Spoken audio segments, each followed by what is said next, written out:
Эдийн засгийн нөхцөл байдал хүндэрч байгаагаас үүдэн үйлчилгээний байгууллагууд үүд хаалгаа бариад байна.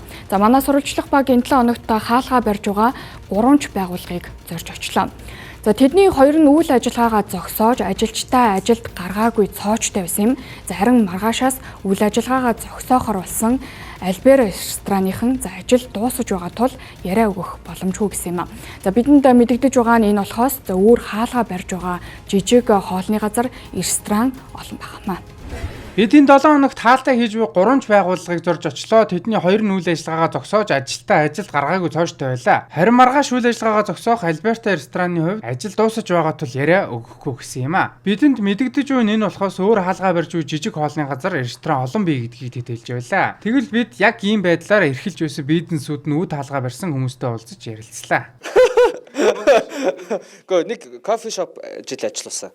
Тэгэд нэг жижиг уушин газраас жил ажилласан. Тэгэхээр нийтдээ 2 жил гэсэн үг хагж байгаа бах. Яг тэгээ том шалтгаануудыг ярих юм бол тэгээ мэдээж одоо нөөд татвар гэдэг ч юм уу тиймэрхүү асуудлууд байгаа. Яг одоо эсвэл одоо элдв янзын зөвшөөрөл юм humаар нь хааж боодог ч юм уу. Тэгээ цагтаа магтаа орж ирээд янз бүр болол торгочихгүй бол юм л жижиг юмнаас л өөсөв ирж хаагаад идэх ч юм уу. Тиймэрхүү юмнууд нөлөөлж байгаа. За тэгээд ихэнх нь түрээсийн байранд юм хийх юм бол ер нь амиа орлосноос баг ялгаагүй. Бизнес хийж байгаа хүмүүстэй нэг юм гэмт хэрэгтэн шиг харьцдаг болчих. За манай бар яг 4 жил ажиллаад тэгэд уг нь айгүй хөөрхөн өөрийн гэсэн хэрэглэгчтэй болсон, байнга ордог хүмүүстэй болсон ингээд байж чад хаагдсан. Тэгэл 3 ажилгүй болсон. Тэгээд би ч баг сүүлдээ өөрөө цэвэрлэгч юу муугаа өөрөө хийгээд талаа юм болсоо сүлдээ.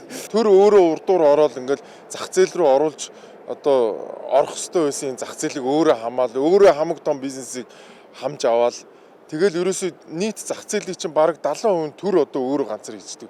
Үлдсэн 30% дээр нь манус ингээд зодолтод ямар ч нэмэргүй болчихж байгаа. 7 хоногт ихэд 3-4-өөр өвд хаалгаа барьж буй энэ салбарынханд хамгийн сад болдог зүйл нь татвар, төрийн дарамт, үнийн өсөлт, эдийн засгийн бууралт, иргэдийн орлого муугатай холбоотой гинэ. Тиймээс олон бизнес эрхлэгчид түрээсийн төлбөр түүх эдийн үнэ ажилчдын цалингаа бүрэн тавьж чадахгүй төрж алдагдaltaй ажиллах нь нэмэгдэж байгааг онцолж байлаа. Тэгвэл бид илгээрээ хэвтэх төхөж буй энэ салбарыг дампуурлаас гаргах цаашдаа олон аж ахуйн нэгжүүд хаалгаа барьж ажлын байрууд үгүй болохоос сэргийлэх ямар арга байж болох талаар эдийн засагч оюунаас тодрууллаа. Хүмүүсийг худалдан авалт хийлгэхийн тулд хамгийн ойлгомжтой юм нь мөнгөтэй байх хэрэгтэй. Орлоготой, ажилтай тэр орлого цайл нь өссөн байх юм бол энэ худалдан авалт эрчимжин тэгээд аж ахуйн нэгжүүд амьдрна. Энэ чинь уг нь эдийн засгийн амар энгийн онол. Одоо энэ лафрын мөрий гэж, раны мөрийч гэж ярьдаг.